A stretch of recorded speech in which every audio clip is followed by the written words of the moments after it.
all guaranteed the lowest price. The Jewelry Exchange in Villa Park. Welcome back to the 2009 Chicago Memorial Day Parade in downtown Chicago. Ravi Bajwal from ABC7 along with my colleague Leah Hope and Alderman Jim Balser from the 11th Ward along on this holiday to bring you the sights and sounds of a great parade. Hey, there are a few of our friends from ABC7. Stacy Baca at the head of the float there with Karen Jordan, Sarah Schulte, Ben Bradley, and Jason Knowles, one of our new additions, and then a few friends and family there. There's Sarah right there. You know, if you go on our website, abc7chicago.com, check out Stacy Baca's website blog. She's got a blog on the life of a military wife. It's very interesting reading, and she's married to a military man. I think that's her husband, Jeff, right there on the front of the float. And it really is, Jim Balser, a different mindset sometimes around your domestic situation, isn't it? When you're in the military and you have loved ones that are here in the States and you're serving overseas, you're always, if you're here in the States, you're worried about your husband, your son, your daughter, what's happening with them. So it's really hard on the families, and I would urge everyone to support them. And what we're seeing is a float honoring the Congressional Medal of Honor winners. Just for those who don't know it, the Medal of Honor Society, the Medal of Honor is our nation's highest award for valor. They will be holding their national convention here in Chicago, and I'd like to invite everyone to the opening ceremonies on September 15th at Soldier Field between 12:30 and 3:30. Please come down and say thank you to these men that have earned the Medal of Honor, our nation's highest award for valor. So we'll have folks from all across the country all across the country coming here. I believe there's about 90 Medal of Honor recipients that will be attending the convention here in Chicago. Alderman Jim Balser is helping us with our coverage today, and Jim Balser himself served as a Marine in Vietnam and won the Bronze Star for his efforts in Vietnam, and we're grateful that you're here with us. And I'm honored to be here, as I am every Memorial Day, to be here with you guys and just take the day for what it is. We celebrate the day, but we also commemorate those who have given the supreme sacrifice in the defense of our nation. You know, and we really appreciate you tuning into this parade if you couldn't be down here, because it is a holiday, it's the long weekend, it really does kick off the summer. Sometimes in our busy lives we lose sight of what it is that we're getting a little extra time off to consider, and it's right here on your television, the sacrifice of America's fighting men and women through the years. We're taking a look right now at the USO of Illinois and the Northern Illinois chapter of the Military Vehicle Preservation Association.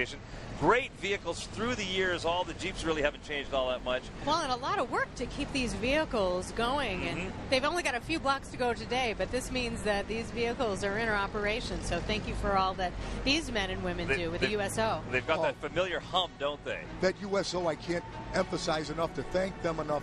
The volunteers, the USO, how they help those serving in the military and their families. When you come home and there's really nowhere to go and you get off a plane, there's the USO.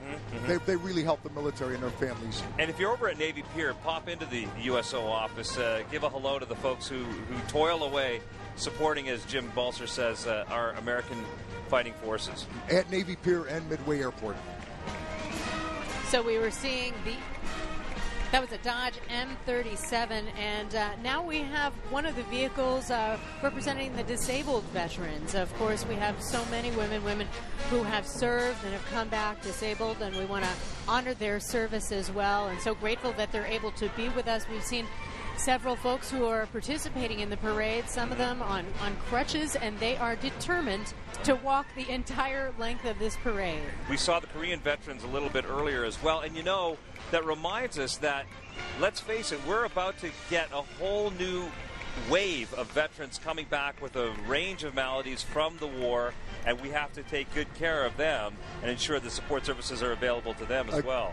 That's through the VA and the Illinois Department of Veterans Affairs, and to make sure that all these veterans are returning, have a place to go like the VA and like the Illinois Department of Veterans Affairs. And we were talking about the origins of Memorial Day. Now, this goes back to the Civil War, when it was really an unofficial day. It was for those who had given their lives in the Civil War flowers would be laid on their graves, and it became known as Decoration Day. And this evolved into now what we know as Memorial Day. And the poppies that is a symbol of that day. The poppies are important for the VFW, but also General Logan from our own state was the first one to have a proclamation honoring Memorial Day and the statue of him on 12th in Michigan. That's right. And in other countries, it's interesting. The poppy is really a universal symbol, at least in the Western industrialized countries. Other countries, you wear your poppy at different times of the year around Armistice Day in November. And perhaps that is something we'll start to see a little bit more of, not just as a fundraising event, but as a true way of showing that you're remembering. Ravi, I've got to hand it to you on that one to say Armistice Day. I have not heard that in a long time, and that's the origins of our Memorial Day and Veterans Day is Armistice Day, and it's just what Veterans Day started as. Mm-hmm. Well, it's called Remembrance Day in other countries, or in Canada, where I come from, it's something where you wear that poppy from the 1st of November right until the 11th of November, and it's just like Memorial Day.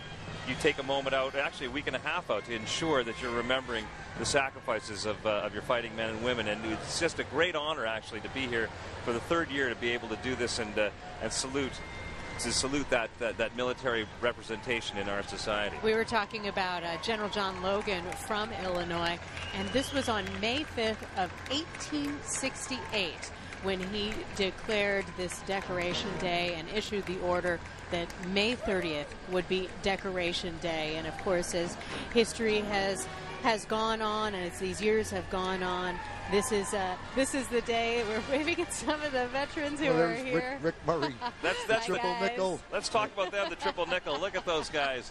The world's first black paratroopers. Fantastic veterans right there. Thank you for your service. Looking good, guys. And Rick sings our national anthem every year. Great singer. Oh, really? Oh, yes, he's a great voice. Oh, I don't know that I've heard him. In fact, he sang the national anthem at a White Sox game. Oh, terrific. More vintage vehicles, and we're about to see in just a few seconds right here the Honor Flight Chicago, but they'll be coming up in a second. We're looking at a little bit more of the, I think that's a what do we have there? The 1940s era Jeeps, and here's the Honor Flight Chicago. Leah, they are dedicated to honoring Chicago.